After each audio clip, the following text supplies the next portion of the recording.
Olá, bem-vindos a mais um Chá de Dharma. Eu sou Shiva Priya, ou Fernanda Alcântara, sou Acharya em Formação do Trika Mahasiddha Yoga, instrutora nível 1 de meditação e mentora do método Trika. E hoje estou aqui com mais uma instrutora do Trika Mahasiddha Yoga. Durga, se você pudesse apresentar. Olá, para quem não me conhece, eu Ela? sou ele, Ela falo, conta? sou Durga Murti, meu nome de iniciada, sou instrutora do Trika Mahasiddha Yoga, que é a nossa escola dentro do Kundalini Hatha Yoga, nível 1 e 2, que é como o nosso professor organizou aí o sistema, assim como também instrutora de meditação, nível 1 e 2. E a Trika Method também. Hoje o nosso tema é a meditação de contemplação, um mergulho profundo em si através da autorreflexão. Esse tipo de meditação na nossa escola é muito recomendado para quando a gente está começando, para quando a gente está iniciando, e não só para esse momento, né? É uma prática que deve nos acompanhar ao longo da nossa jornada, mas é muito recomendado já começar com ela, para que a gente possa é, refletir sobre os aspectos da visão, da filosofia, dessa prática espiritual na nossa vida. Como é que a gente está vivendo isso na prática? De que maneiras que a gente tem é, se sabotado, de que maneiras que a gente tem conseguido implementar algumas coisas. E acho que daqui a pouco a gente pode falar de alguns temas específicos que a gente pode usar como foco da contemplação para ficar mais palpável, não ficar uma coisa tão abstrata. Mas queria te ouvir também, Durga, sobre esse tema. É, a gente sempre, né, da organização, a gente sempre vem com temas, né, o que a gente pensa, ou então joga as caixinhas, né, no Instagram para poder perguntar qual tema no mundo do Dharma, né, relacionado às tradições do Dharma que a gente quer discutir, que a gente quer conversar, que a gente quer trocar. E aí eu trouxe esse tema das meditações de contemplação, que o nosso professor, o Dharma Bodhi, na nossa escola, do Trikamahasiddha Yoga, ele traz como práticas fundacionais. A minha inspiração foi, como eu estava falando com a Shiva Fria, com a Fernanda, é que quando o nosso professor trouxe esse programa que ele chama de Preliminaries, depois pode até colocar o link, a gente pode até colocar o link lá para o site, né, do curso, que é um curso online. Ele apresenta, ele traz a base da filosofia, né, nesse curso, e ele traz práticas, e ele traz as práticas de contemplação.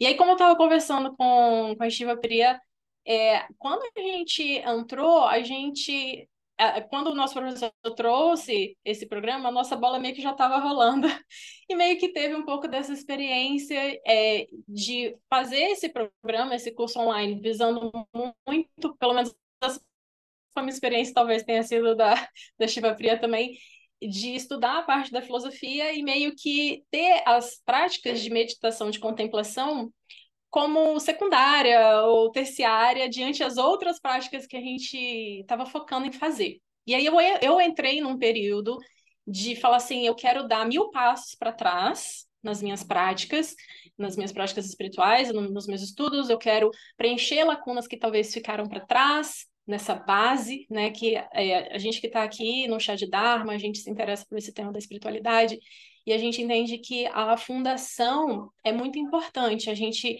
ter uma base sólida para que assim a gente consiga seguir para as práticas mais intermediárias e avançadas. E nisso, eu retomei as práticas de contemplação, que a gente vai apresentar um pouco os temas aí que o Dharma Bodhi ele traz para a gente. E aí, na verdade, eu até entrei em uma que eu senti assim, eu fazia muito prática de contemplação sobre a impermanência, que eu vou explicar um pouco mais o que são também, né, essas práticas de contemplação e como que a gente deve praticá-las. E aí eu falei assim, nossa, porque contemplar na impermanência pode ser bem brutal, bem visceral, bem doído, assim, vamos botar dessa forma. Falei, deixa eu pegar uma coisa mais gostosa, deixa eu contemplar aqui na gratidão, deixa eu contemplar aqui nas 4 incomensuráveis, que é o amor, a equanimidade, compaixão. Qual que é a quarta? Não, Alegria. não é alegria. Alegria. E eu percebi um efeito muito interessante, que eu vou compartilhar um pouco mais também, né? Então, e foi assim, com essa inspiração de eu estar nessa fase, eu falei assim, poxa, eu acho que seria muito legal trazer isso para o chá de Dharma, para quem não conhece, para quem já conhece, para quem queira trocar sobre o assunto e para servir de inspiração, porque para praticar, sabe? Porque muitas vezes a gente fala, né, das práticas de meditação e a Shiva Priya pode acrescentar nisso também. Ela tem um grupo que está rolando aí todo sábado, né, Shiva Priya, da meditação trika, né? A gente costuma falar de uma forma bem breve que a meditação tem 2 tipos: a meditação com forma, a meditação sem forma, que é a meditação não conceitual, e a meditação com forma, ela pode ter visualizações, sons, temas, etc. Então, tem várias técnicas com objetivos diferentes de meditação, e meditação usando a mente para ir diretamente, ou meditação usando o corpo, fazendo movimentos para chegar na mente, a meditação usando energia, por exemplo, mantras, quando a gente faz o mantra do Om contínuo, vai o mantra Om ali por minutos e minutos sem parar, usando a energia como porta de entrada, energia e mente como porta de entrada para a mente, né? Que a gente entende que essas práticas a gente faz porque a gente quer a realização da nossa verdadeira natureza, né? A gente quer a qualidade de vida, estabilidade dos nossos 3 centros, é, a mente, equilíbrio de mente, corpo, etc. E muitos de nós que estamos aqui no caminho espiritual, que está interessado no Dharma, a gente quer chegar a esse ponto, talvez não nessa vida, mas em outros. Daí, dito isso, a meditação de contemplação, ela vem nessa categoria de meditação com forma, e a contemplação, a gente fala em sânscrito, que é tarka, que é a auto-pergunta, o auto-questionamento, a alta-reflexão, para chegar em satarka, que é na essência daquele questionamento, na essência da auto-reflexão. Vou tirar aqui meu WhatsApp, que é ele que está tocando aqui.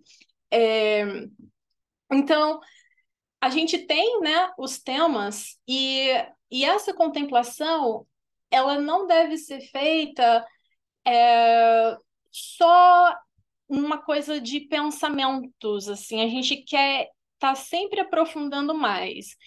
E como o Dharma até fala que às vezes a gente senta para contemplar um tema e em 5 minutos acha que já esgotou aquelas auto-perguntas, né? Porque são perguntas. A gente já falei um pouco aqui, tem a impermanência. Então você começa a visualizar e a se questionar sobre a impermanência. E talvez você sinta que você já esgotou todas as suas perguntas e pensamentos sobre aquilo, mas você quer continuar, você quer ultrapassar aquela barreira da resistência, porque uma questão leva a outra e vai formando uma cadeia de questões cada vez mais profundas que pode realmente atravessar essa barreira de apenas a sua mente funcional para você ir num campo energético da sua consciência e que você traz até insights sobre aquele tema e você consegue, como o Dharma fala, como se você estivesse cavando e remexendo aquela terra ali para poder liberar bloqueios ou algo que possa estar obstruindo sobre aquele temas ou né, esse tema da permanência ou outros. E com essa liberação desses bloqueios na nossa psique, como ele fala, nesse campo de energia da nossa consciência, a gente é como se a gente estivesse liberando obstáculos do nosso caminho espiritual ali, o que pode causar bloqueios e que pode impedir o nosso avanço, né? Então, os temas que ele traz para a gente nesse programa, que tá, a Shiva Priya colocou o link aí, tá acessível para todos. Vai ter a visão, que é muito importante, então ele traz a filosofia, como já foi falado mais para trás, eu trouxe, de repente alguns outros instrutores também trouxeram, que a gente tem as práticas, mas a gente precisa também da visão da filosofia, porque é como se fosse a bússola que guia a gente para onde a gente está indo. A filosofia ela vai trazer a cosmologia, a soteriologia e como que a gente tem essa libertação e vai guiar o nosso caminho apresentando práticas. Então, nunca venham sozinho para poder atingir um determinado fruto. Né? E a gente fala que a visão ela é o fruto. Quando a gente encontra essa libertação, é como se fosse um só. Então, nesse programa que ele traz essa filosofia fundacional e ele traz essas contemplações, ele traz o tema da impermanência, padrões limitantes, da autoimagem. Então, é você sentar e pegar ali e refletir, autorreflexão sobre os seus padrões limitantes, e a gente quer ser, como ele também fala, brutalmente honesto em relação a isso, porque a gente, né, dói e a gente busca evitar muitas vezes. É, a nossa autoimagem, como a gente se vê, né? Os nossos apegos e aversões, a fixação nos seis reinos. Para quem não conhece sobre a filosofia dos seis reinos, tem chá de Dharma para trás aí sobre o assunto, pode achar lá no YouTube. É, e aí vem sobre a gratidão, as quatro incomensuráveis e a compaixão. Né? E é apresentado, assim, no caso, ele apresenta uma forma como a gente pode praticar, né? Você pode passar, sei lá, uma, 2 semanas em um tema ou intercalando os temas e buscando ficar aí de 20 a 40 minutos. Ele traz a gravação para a gente nesse curso e vocês podem, né, pode buscar, não sei, de repente a gente pode combinar mais para frente de fazer um programa sobre as contemplações ou de repente até no grupo de meditação, né, Shiva Priya, de repente tem algum momento mas aí a intenção é que com o tempo não precise mais ser autoguiado, né? E a nós mesmos possamos praticar, trazendo os nossos próprios questionamentos e tentar ultrapassar essa barreira e ir de Tarka para Satarka em um contato com a nossa própria essência para resoluções daquele tema, né? Então, trouxe esse resumo assim sobre o que são as práticas de contemplação. Você gostaria de acrescentar algo mais, Shiva Priya? Essa fala me fez lembrar de um trecho que eu li essa semana sobre a visão, num livro da Yeshit Tsogyal. E aí eu queria ler para vocês, para nos inspirar. A visão é apenas a natureza de todas as coisas. Ao focar no seu significado, tornando parte de você, ela não é vazia, uma vez que a consciência e grande clareza estão presentes. Ela não possui uma entidade, nem permanência, pois a vacuidade é inerente a ela. Esta, então, é a natureza que chamamos de visão. Mas como é essa visão em termos de prática? E aí ela começa a falar um pouco de práticas que estão no sistema dela, né, de geração, de perfeição, que não cabe aqui, mas eu acho que nos inspira de alguma forma ainda assim, que é, ela fala no estágio da geração, ela é a própria deidade. Quando luzes são irradiadas e absorvidas, ela é compaixão. Ao praticar o estágio da perfeição, ela é uma Mahamudra. Esta natureza está além tanto da nulidade quanto da existência. A verdade é esta: quando você se volta para olhar para si mesmo e vê a si mesmo, não há nada a ser visto. O mero reconhecimento desse ver, o nome utilizado para isso é simplesmente visão. A assim chamada meditação é a base de todos os ensinamentos. Ao focar no seu significado, tornando parte de você, você se familiariza, não distraído, atento e sem fixações, aquilo que foi visto ou reconhecido, como sendo a natureza da visão. E permanecer na visão, de fato, é como a chamamos. Como então deveríamos praticar esta meditação? Quer você se engaje na geração ou perfeição, diversas experiências mostrarão a verdade silenciosa. Quer sua prática seja geração ou perfeição, não abalado por torpor, abatimento, peso, selada num estado centrado. E na introspecção, se permanecer repousando nesta visão, isso é meditação. Ação é o exercício dos ensinamentos. Se focar no seu significado, tornando parte de você, isso é possuir a visão com certeza, fortalecida e apoiada pela meditação bem-sucedida. Permanecer sem distrações, porém relaxado, em todas as diferentes ações que empreender. Sobre como essas ações são realizadas, seja qual for o tipo de ação, tudo é baseado na simplicidade e descomplicada. Não haverá conflito com o estado de meditação, para o qual cada ação sua trará progresso. Quero dizer que quaisquer ações que realize, trabalhando, caminhando, dormindo, comendo, sentando, você nunca se afastará do significado da prática. Geração, ou perfeição, ou grande perfeição, assim suas ações atingirão sua amplitude final.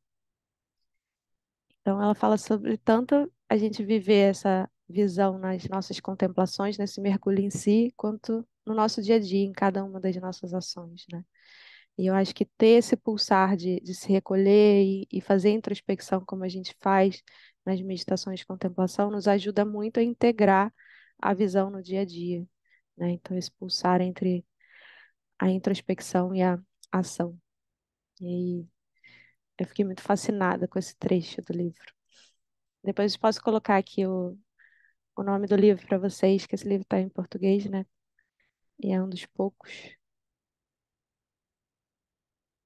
E aí, queria ouvir de vocês, se vocês têm feito, se vocês têm interesse em começar, se têm dúvidas, se Dora quiser trazer mais algum ponto.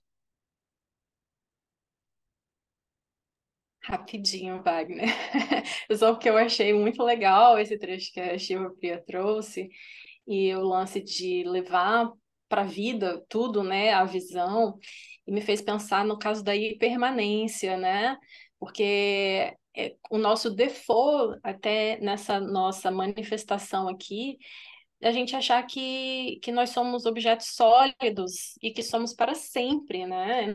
Isso tá, tipo assim, colado na gente e o trabalho do caminho espiritual é até desconstruir isso. E a impermanência, essa contemplação, ela traz muito isso. E é algo que a gente pode trazer muito para a nossa vida. Aliás, todos esses temas, mas me veio esse principalmente porque é um tanto de desapego também, mas cultivando a beleza que se é esses processos, né? Que não há nada sólido e que está tudo começando, continuando e acabando, e essa é a natureza, né? E é muito belo e é algo que faz muita diferença no nosso dia a dia quando a gente consegue se tornar essa visão cada vez mais. Vai lá, Wagner. Oi, boa tarde a todo mundo. E, nossa, esse trecho que você leu, Shiva Priya, foi assim, mind-blowing, a cabeça explodiu. Foi muito bom, parece uma pequena transmissão, porque conectou assuntos que eu não esperava conectar. E aí me surgiu uma dúvida disso, principalmente do começo do trecho que você falou sobre o estágio gerativo, em que a luz e o som, né, elas são, e o recebimento da luz e o som é uma aceitação da compaixão, é o ato compassivo em si. Se eu não me engano, é isso, certo? Esse começo. Ela fala: quando luzes são irradiadas e absorvidas, ela é compaixão. Isso, beleza. Eu tô fazendo um passo parecido com a Durga Murti de ir na base para saber o que tá faltando, e a minha base tá faltando muita coisa.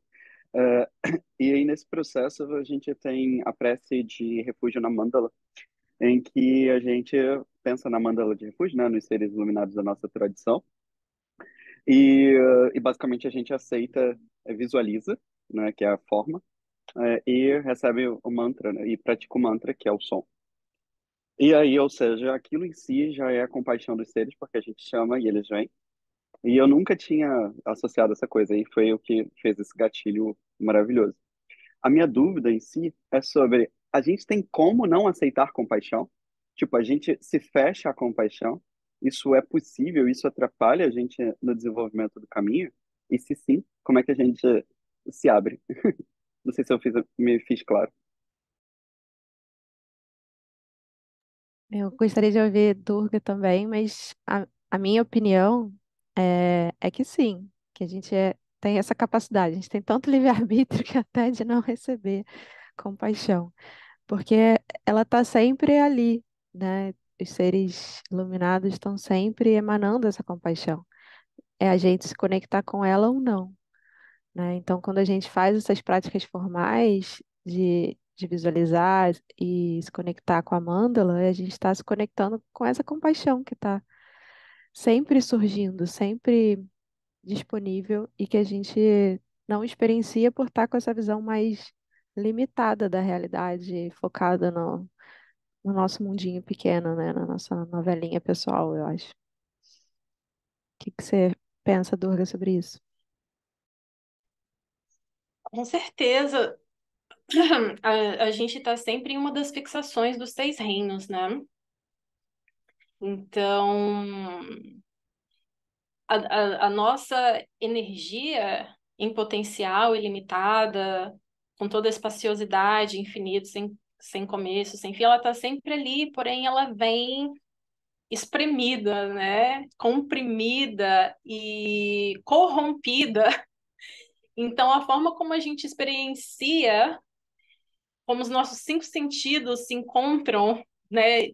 Não é que nem se encontram, né? Que projetam para fora e voltam nessa leitura, ela é corrompida, seja em ser compassivo ou se abrir para a compaixão.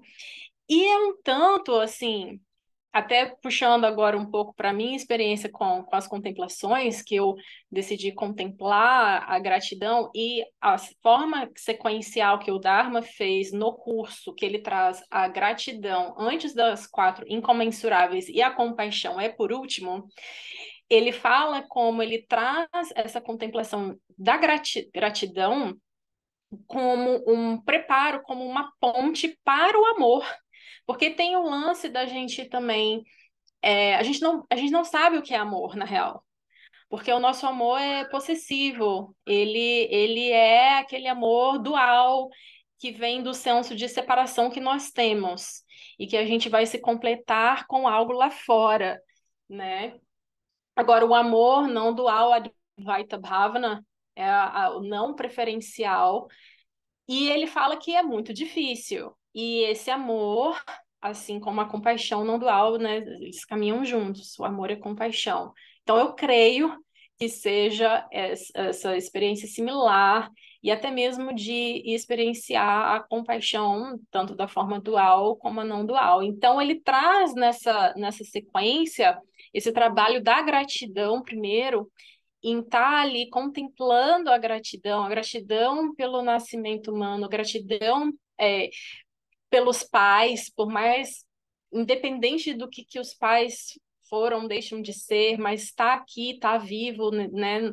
Tem a oportunidade, a gratidão de ter vindo de encontro com os ensinamentos e ensinamentos autênticos, a gratidão de estar numa sociedade, num país, etc., em que se possa praticar sem nenhum problema, que tipo, você não vai ser preso, não tem que ficar praticando escondido. Isso daqui que a gente está fazendo, né? A gente pode fazer isso daqui.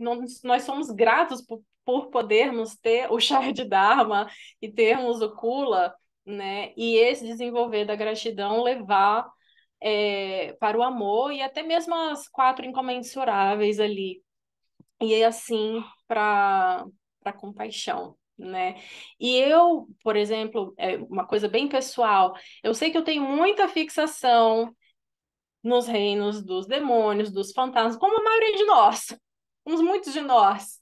E eu vi, e eu não estava nem contemplando sobre os 6 reinos em si, mas eu vi como a gratidão e as 4 incomensuráveis vinha como um remédio, vamos botar assim, para a fixação dos 6 reinos também, que é, como eu falei, o objetivo, né, da contemplação, de perfurar, perfurar, perfurar e cavar e desobstruir limitações que a gente possa ter, né?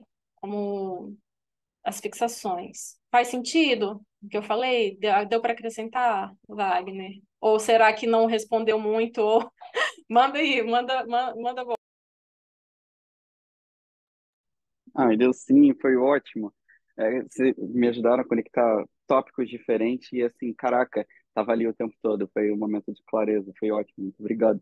A única parte é que aí é mais eu pedir a opinião, a experiência pessoal de vocês. Vocês já se sentiram negando essa compaixão que está sempre disponível ativamente?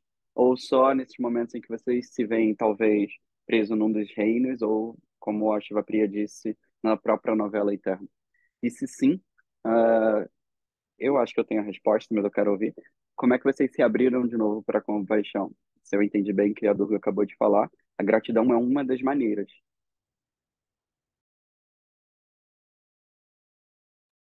Para mim, eu me percebo mais assim, distraída com as minhas novelas pessoais, com as formas que eu estou me fixando nos reinos. E aí, quando eu acordo desse sonho acordado, que mais parece um pesadelo, né? Aí eu consigo me conectar com essa compaixão, em algum nível, não necessariamente no nível não dual ainda, mas em algum nível com essa compaixão.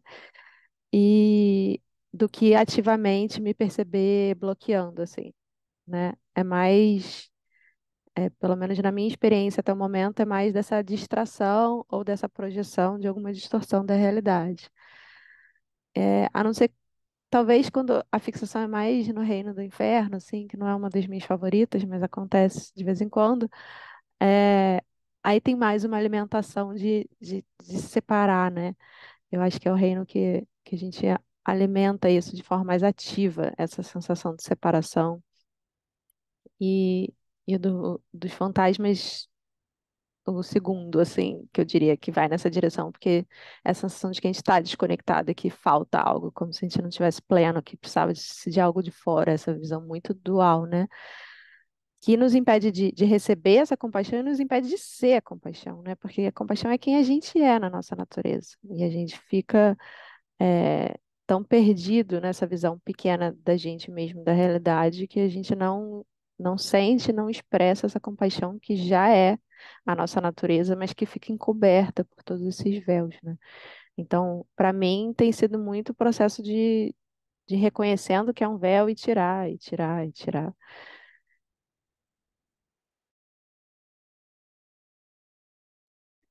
Na minha experiência, no momento que você perguntou, Wagner, eu até parei para pensar, falei assim, ué, calma, será que eu já pensei sobre isso?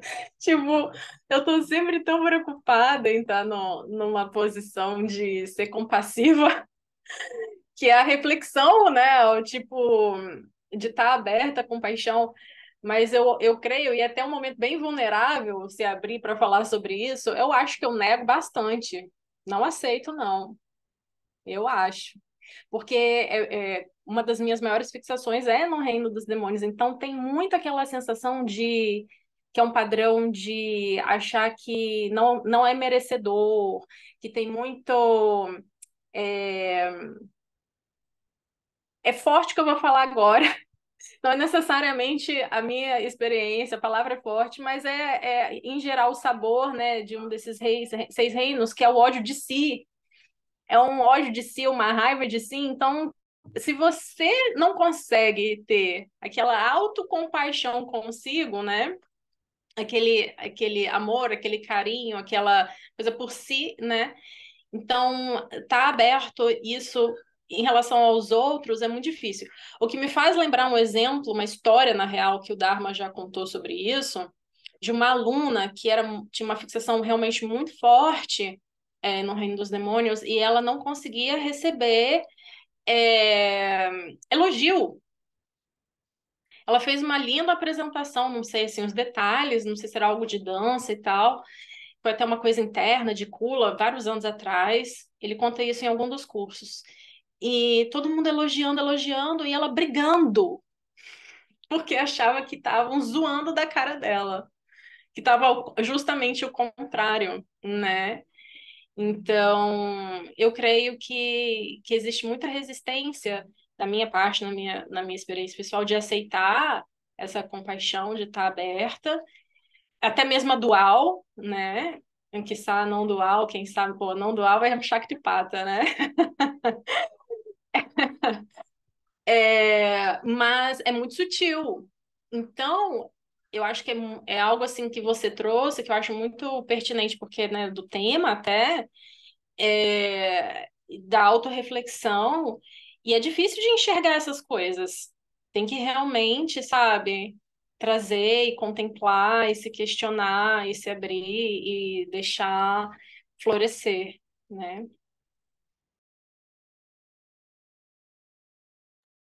Nossa, eu nunca tinha reparado. Assim, muito obrigado mais uma vez às duas. Foi mais uma vez muito. Iluminou muita coisa internamente a sua fala, a compartilhar a experiência de vocês. E me veio sempre agora os 21 preceitos, a primeira, que é manter a visão dármica como sua amiga. Se a gente de fato mantesse e perceber quando a gente está sentindo resistência à compaixão, isso provavelmente é algum reino que a gente não está sendo capaz de se libertar naquele momento, tanto de oferecer quanto de receber, né? E aí, mais uma vez, me dá aquela carinho e gratidão instantaneamente pelo professor, pela linhagem e pelos ensinamentos de forma geral, e traz uma leveza interna instantaneamente. E obrigado por ter sido sensível, Durga, por ter falado sobre a sua própria experiência quanto ao reino dos demônios, porque eu acabei de perceber que eu faço a mesma coisa, e eu não tinha notado que isso era exatamente, tipo, é só uma fixação, tipo, unworthy, né? Tipo, não sou bom o suficiente para receber, e eu nunca ah, conseguir categorizar, entre aspas, isso dentro dessa forma que falta, então, contemplação sobre esses reinos.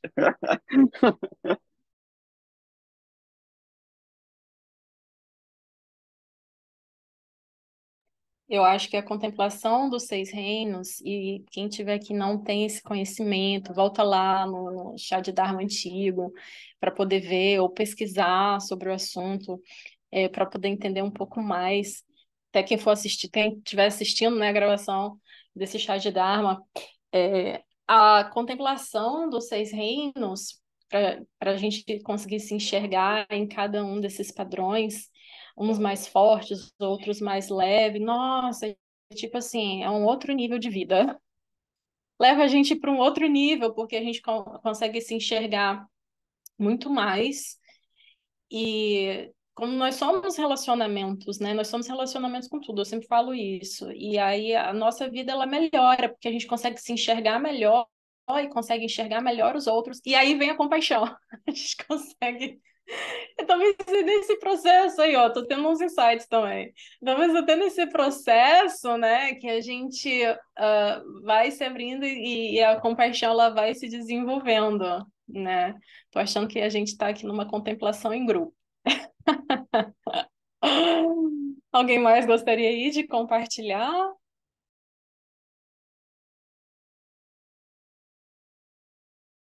Eu gostaria de fazer uma pergunta e falar um pouquinho sobre a minha experiência com contemplação. Eu estou fazendo o curso de formação com Dante e a gente vê bastante isso no curso, né? A cada módulo a gente contempla uma das os yamas, né? E aí, eu falo que é a parte do yoga que mais eu estou fascinada, porque eu acho que é o momento que realmente eu consigo mergulhar dentro e consegue, né, atingir várias camadas ali que eu acho que outras práticas e outras terapias e outras, né, técnicas que eu já busquei nunca chegou. E é sempre interessante, assim, como que a cada momento que a gente repete a mesma, essa da impermanência é uma das minhas favoritas. E a cada vez que a gente contempla, a gente está mais maduro, né? Então, às vezes a gente, na primeira vista, a primeira experiência que a gente tem, né, a primeira vista, ela é dolorosa, como você disse, né, Durga? Mas depois que a gente vai entendendo, vai amadurecendo na impermanência, aquilo dói menos. Então, eu acho que essa é o fruto que a gente colhe, né? A cada momento que a gente vai contemplando e vai repetindo, a gente vai amadurecendo ali na contemplação. E eu só queria saber, assim, a pergunta, né, agora, a recomendação. Quanto tempo você recomenda, assim, para contemplar? Porque às vezes, esporadicamente, acabam repetindo os temas, né, ao longo das práticas com o Dante. E você disse que às vezes uma semana, um mês, focar numa contemplação. Como que é a sua experiência com relação a isso? Obrigada por retomar essa parte, porque eu fui bem, assim, superficial quando eu falei. Falei só, tipo, uma semana, 2 semanas, não foi tão específica. Aham. A minha experiência, eu vou falar da minha experiência e depois eu vou falar de uma forma que possa ajudar você e outras pessoas a se organizar para fazer essas práticas. No momento, e como eu estava até falando com um aluno meu mais cedo, a gente encontra um guru e o guru ele vai transmitir o ensinamento, ele vai fazer transmissão, ele vai tentar introduzir a verdadeira natureza para a gente, mas ele não vai falar para a gente como se organizar, a gente praticar. Sim. Então a gente tem que meio que se virar, meio que entender. Às vezes acontece a gente receber vários ensinamentos, várias práticas diferentes, e a gente nem sabe por onde começar. A gente tem um monte de coisa para fazer, além da nossa vida normal, do trabalho, da casa, da família, etc. Então, como fazer, né? Daí nesse momento, a minha experiência foi que eu falei, ok, eu preciso retomar essas práticas, ok, da lista de contemplação que eu tenho, o que que eu estou precisando agora? Então, eu decidi focar no que eu acho que eu estava precisando. E eu não botei uma meta de tempo, que era outra coisa que eu estava conversando com meu aluno mais cedo hoje. E isso é pessoal, pode ser que outras pessoas concordem ou não, mas eu vejo que, por experiência pessoal e para os meus alunos, por uma questão de rotina e disciplina, é o que funciona. É preciso colocar tempo e metas. Tipo assim, vamos supor que você decide fazer Impermanência e dos Seis Reinos. Você chegou numa conclusão e falou: caramba, eu estou precisando muito focar nessas. É o que eu consigo fazer agora. Então, o que que você pode fazer? Você pode estipular, tipo assim, durante 3 meses, ou um mês, ou 2 meses, mas você bota a caixa de tempo. Eu vou fazer 5 dias por semana. Eu vou começar no primeiro mês 20 minutos, no segundo mês 30 minutos, no terceiro mês 40 minutos. E aí, de repente, esses 5 dias da semana pode ser de segunda a sexta, mas acontece alguma coisa, a casa cai na quarta-feira, você tem o sábado. Então você não falha, Uhum. porque esse não falhar é muito importante para aquele reforço do hábito, né? Uma coisa de construção de hábito. Então, o que o Dharma sugere, porque ele trouxe todos esses temas, são acho que 6 temas, e é por causa do curso. Então ele coloca até um pouco mais hardcore, assim, porque o curso, você pode falar assim, ok, eu vou fazer esse curso em um mês. E aí ele vai e traz assim, você está aprendendo agora da impermanência, então você vai fazer a da impermanência 2 vezes no dia. Quando chegar lá a dos padrões limitantes, você faz padrões limitantes e permanência no mesmo dia, ou seja, 2 sessões por Uhum. dia. Porque você ali está no foco do curso, né? Então depende do contexto. Aí nesse caso à medida, porque ele traz a filosofia e aí ele traz a prática, né? Ele traz a teoria, ele traz a prática, teoria, prática. Então as contemplações elas vão se acumulando. E aí você vai alternando impermanência, padrões limitantes, aí depois autoimagem. Mas você tem daí 2 a 3 sessões por dia que você pode estar fazendo. Mas eu acho que, na realidade da maioria de nós, por questões de tempo e as outras práticas que a gente faz, é escolher o que a gente sente, como na minha experiência pessoal, que você está precisando mais, e foca naquilo ali por um período de tempo, e bota uma meta de tempo.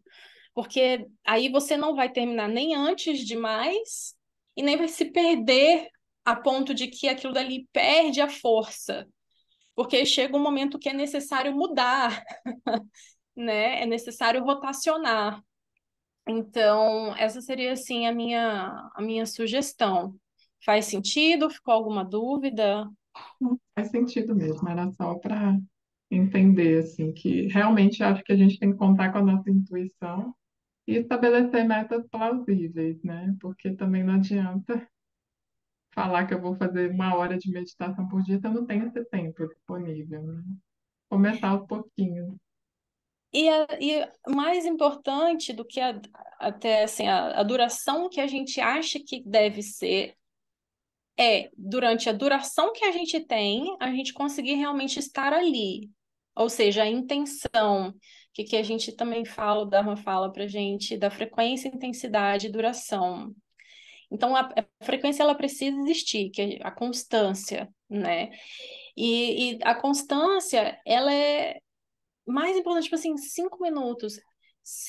5 minutos todo dia, ou todo dia não, mas 5 minutos com constância naquilo que você programou e estipulou para você, vai trazer um resultado mais sólido e melhor e que entra mais na expectativa do que vir querendo muito e aí depois não conseguir e acabar desistindo, que é o que acontece com a gente, né? Com muitos de nós. Uhum. A gente tem aquela coisa de achar que o pouquinho, parece que o pouquinho não vai servir, né? Porra, o que 10 minutos de meditação vai fazer? Mas se for 10 minutos de meditação com constância, que é a frequência, daí vai vir, não tem como não vir, ele vem. E aí a duração, né? A frequência, duração e a intensidade. A gente saber que quando a gente tá ali, a gente tá ali, né? É mais importante os 5 minutos ali do que 1 hora não estando ali, de fato, né? Tá, Shiva, obrigada. algo mais você gostaria de acrescentar aí na pergunta? Eu estava lembrando que ano passado, dentro da prática que eu estava fazendo, que era diária, a cada 3 semanas a gente tinha a proposta era ter um foco em uma dos trechos da prática, né? Dedicar mais tempo ali, que era uma prática semelhante à prática de fundação que a gente tem no Trikamacida Yoga, que tem várias sessões. Então, a gente se dedicou durante mais ou menos 3 semanas a fazer diariamente uma contemplação sobre um tema. Então, tinha também temas semelhantes ao do preliminares, de impermanência, tinha também sobre a preciosidade do nascimento humano, sobre como os karmas são infalíveis, sobre não se perder no samsara, sobre a gente acreditar que a iluminação é possível e ter os Mahasiddhas como inspiração para esse caminho, e sobre reconhecer o Guru como Buda encarnado, né? Da gente poder ver na figura do Guru esse exemplo do que a gente quer se tornar e cultivar, fundir corpo, mente e fala com corpo, mente, fala dele. Então, o que eu buscava fazer era dedicar 20 minutos a contemplar. Cada 3 semanas era um desses tópicos. E aí tinha dias que eu estava com pouco tempo, não conseguia dedicar os 20 minutos a isso, precisava fazer o restante da prática também. Então, eu pelo menos lia a frase, assim, o tópico daquele ensinamento para eu me conectar com aquilo, para eu não perder aquele hábito. E diz que eu tinha mais tempo, além de fazer a contemplação, eu lia algo sobre. Pegava algum ensinamento que eu sabia, um livro, ou ouvia um ensinamento que eu tinha gravação, enfim, entrava em contato com algum ensinamento sobre aquele tema, para isso inspirar a minha contemplação e eu conseguir ir mais fundo. Isso que no preliminar já acontece, ele já é estruturado dessa forma, né? Você tem um ensinamento sobre um conceito, logo em seguida tem uma contemplação sobre aquele conceito. Então, mas a gente pode buscar ainda aprofundar mais em outros textos, outras fontes, para a gente poder, isso ser um gatilho para a gente ir um pouquinho mais fundo na próxima contemplação. E aí o Wagner está perguntando aqui, podem falar sobre alguns sinais de que a prática de contemplação está começando a trazer frutos? Eu acho que a ciência acabou falando de um sinal, né, que é você, por mais dolorido que seja entrar em contato naquele momento com alguma coisa que a gente está resistindo da impermanência, quando a gente entra em contato na nossa vida, deixa de ser tão doloroso, né? Porque a gente já encarou aquele sofrimento, a gente não está mais fingindo que aquilo não está ali, e aí quando a vida traz para a gente é pego de surpresa, né? Isso para mim eu vivi muito isso. Eu perdi uma gravidez logo depois de um retiro. Então, eu passei o retiro inteiro. A gente falava de impermanência, tinha ensinamento sobre impermanência todos os dias. Foram 10 dias contemplando a impermanência. E logo em seguida eu tive uma das maiores perdas da minha vida, se não a maior. Então, eu senti que aquilo me preparou muito, porque eu passei 10 dias encarando aquilo. Então, quando veio, doeu, não deixou de doer, mas eu estava muito mais preparada psicologicamente para aquela perda, para aceitar aquela perda, digerir isso, né? Não fiquei brigando, que é muitas vezes quando a gente tem uma perda importante, assim, a gente fica perguntando por que que isso aconteceu comigo, a gente fica tentando encontrar um sentido e brigando como se a impermanência não fosse para ser, se a gente não fosse para ter perda. E a perda faz parte da vida, né? Então, a gente aceitar é um dos efeitos, né? Falando diretamente dessa contemplação da impermanência. Mas eu acho que outro efeito que a gente vê é dentro da própria contemplação, quando a gente consegue ultrapassar esses limites, que a Durga já mencionou várias vezes, né? De a gente tem aquela contemplação meio rasa, assim, tipo, né? Na gratidão, a gente pode agradecer sempre pelas mesmas coisas. E aí, se a gente faz mais tempo, a gente começa a agradecer por coisas que a gente nunca tinha parado para pensar, nunca tinha parado para reconhecer e sentir gratidão por aquilo, né? Em permanência também, a gente pode pensar nas coisas mais óbvias, as pessoas que a gente mais tem medo de perder. Mas se a gente ficar contemplando, a gente vai vendo que a gente está agarrado em coisas que a gente nunca tinha se dado conta. Então, eu acho que um dos principais frutos que a gente vê é a gente conseguindo ir mais e mais e mais fundo. Não sei se Durga tem outros frutos para trazer.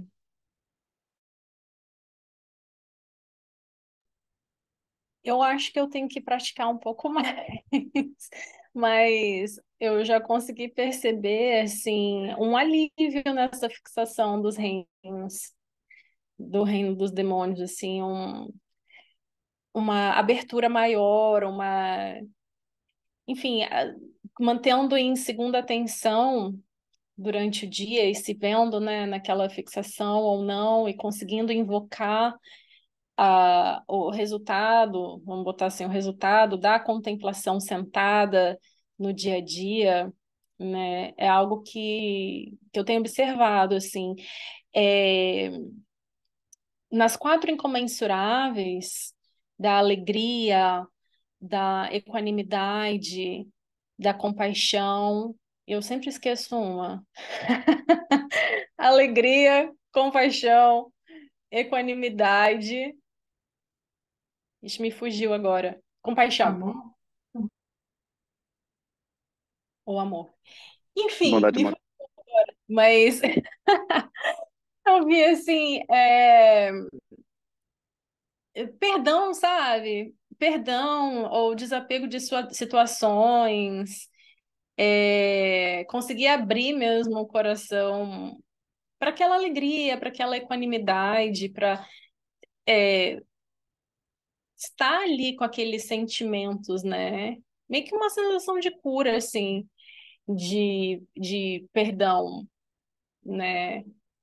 Porque às vezes, aí no caso eu acho que no caso dessas contemplações que são mais fofinhas, não são tão hardcore assim que nem permanência, padrões limitantes, traz aquele aconchego, assim, porque a gente está nesse caminho que é um caminho às vezes bem difícil, bem de você ir de encontro com essas limitações e essa desconstrução de padrões limitantes, etc. Mas precisa de um certo aconchego ali também para poder aliviar certas durezas, porque essas contrações, né? Então eu acho que na minha experiência pessoal é um tanto disso assim que eu já consegui ver, assim, sabe? Uma suavidade, um amolecimento. No caso dessas, né, que está sendo, eu acabo falando mais dessas porque está sendo o meu momento agora.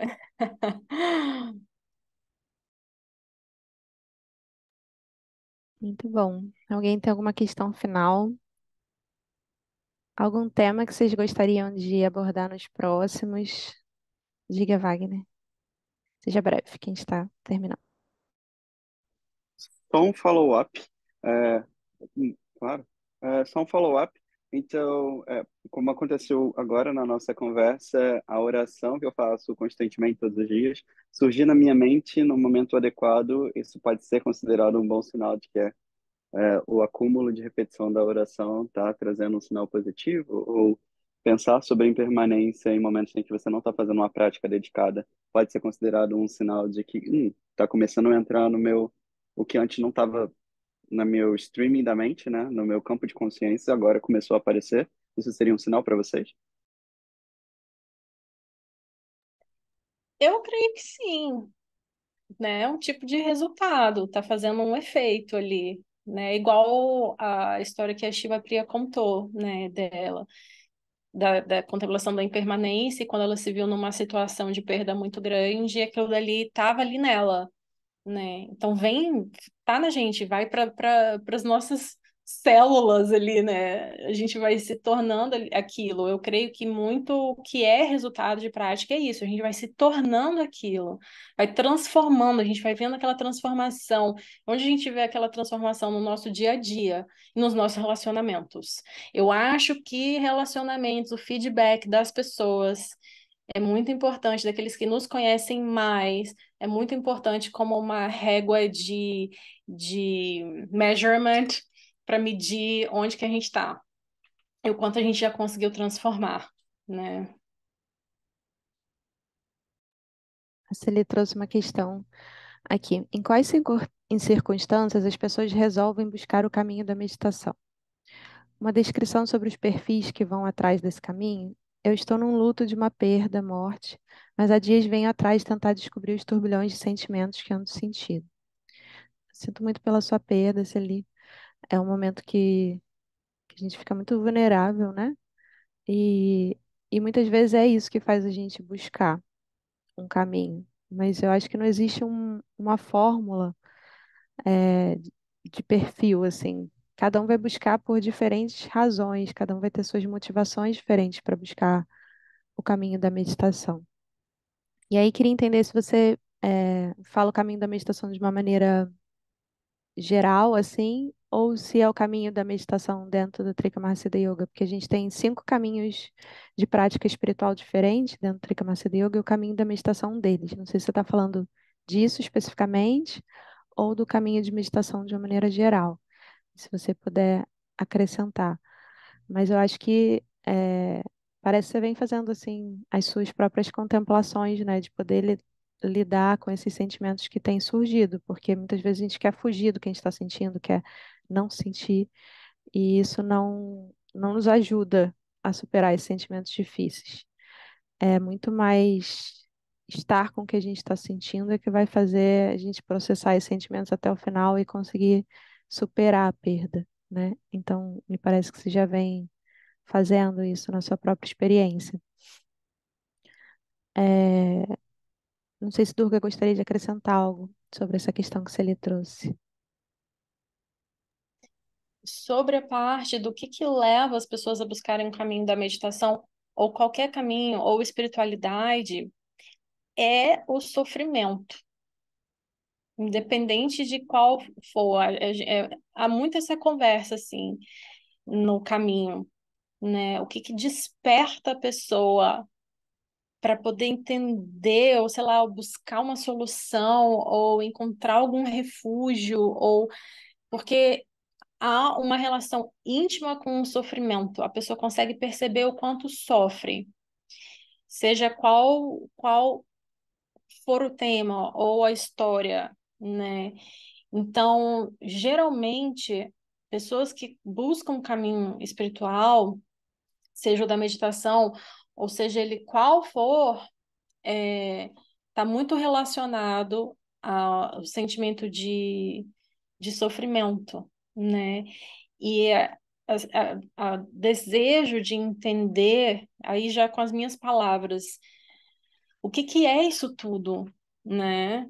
E, e como que a gente pode aliviar esse sofrimento, né? E aí, dependendo de cada um dos perfis, né, do que a pessoa se identifica, né, a gente aqui que está aqui provavelmente tem algo que se identifica com Dharma, mas talvez poderia ser o cristianismo ou alguma outra parte do budismo, ou enfim, outras religiões, outros caminhos, né? E aí foi isso que me veio na mente. Obrigada, Durga. Eu acho que esses momentos de perda, de muito sofrimento, é como se, por mais difícil e dolorido que seja, a, é uma oportunidade, né, para a gente se voltar para essa introspecção maior e rever a nossa vida e poder buscar algo para além do nosso dia a dia, porque no dia a dia, quando a gente não está vivendo um sofrimento intenso desse, às vezes a gente nem se dá conta que a gente está sofrendo, né? A gente está tão distraído com todas as responsabilidades que a gente tem, com tudo que a gente tem para resolver, que a gente não, às vezes, não percebe que a gente está sofrendo. E aí a espiritualidade pode ficar para depois, não tem pressa, não tem tempo. Essas ilusões que a gente cria para a gente mesmo. E quando a gente tem uma perda importante, a gente fica de cara com o sofrimento, assim, que aí o resto perde importância, né? As responsabilidades, a agenda toda cheia que a gente tem perde um tanto de importância e a gente começa a fazer essas reflexões mais profundas. E acaba sendo um momento muito rico também, porque a gente está mais aberto, porque a gente fica meio que obrigado a refletir e a fazer essa introspecção, né? Nem que seja na marra. Então, é um momento sensível para a gente ir além, ir mais fundo. Sobre luto, só me veio aqui agora para acrescentar que é, às vezes a gente consegue passar por ele sozinhos, às vezes não. Não sei qual é a sua história, qual é o seu caso, se de repente você já buscou alguma ajuda, mas é interessante às vezes buscar ajuda profissional, dependendo dos casos, né? Terapeuta, enfim, algo que pode ajudar a atravessar aí o luto, né? Que é complexo. Luto é complexo. Cada experiência, por cada pessoa é de um jeito, de um tempo, né? E, por exemplo, se decidir buscar respostas dentro de um caminho espiritual, paralelamente também buscando o máximo de ajuda possível, de suporte mesmo, para atravessar.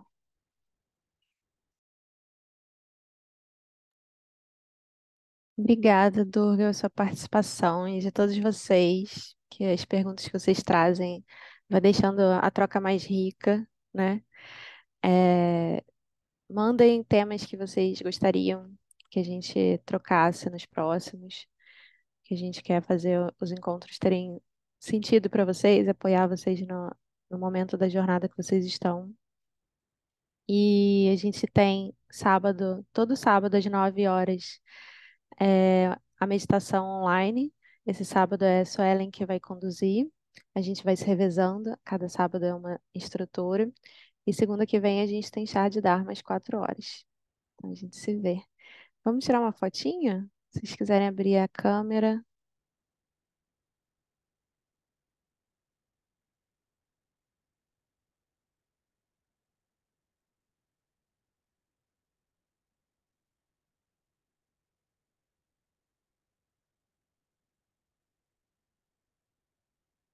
Tchau, uma boa semana para vocês. Quem quiser abrir o microfone para se despedir. Tchau. Obrigada aí por Obrigada, todos. pessoal. Muito, muito Tchau. obrigado. Tchau. Um beijo, Obrigada. uma excelente semana. Tchau, Bom. tchau. Tchau, tchau.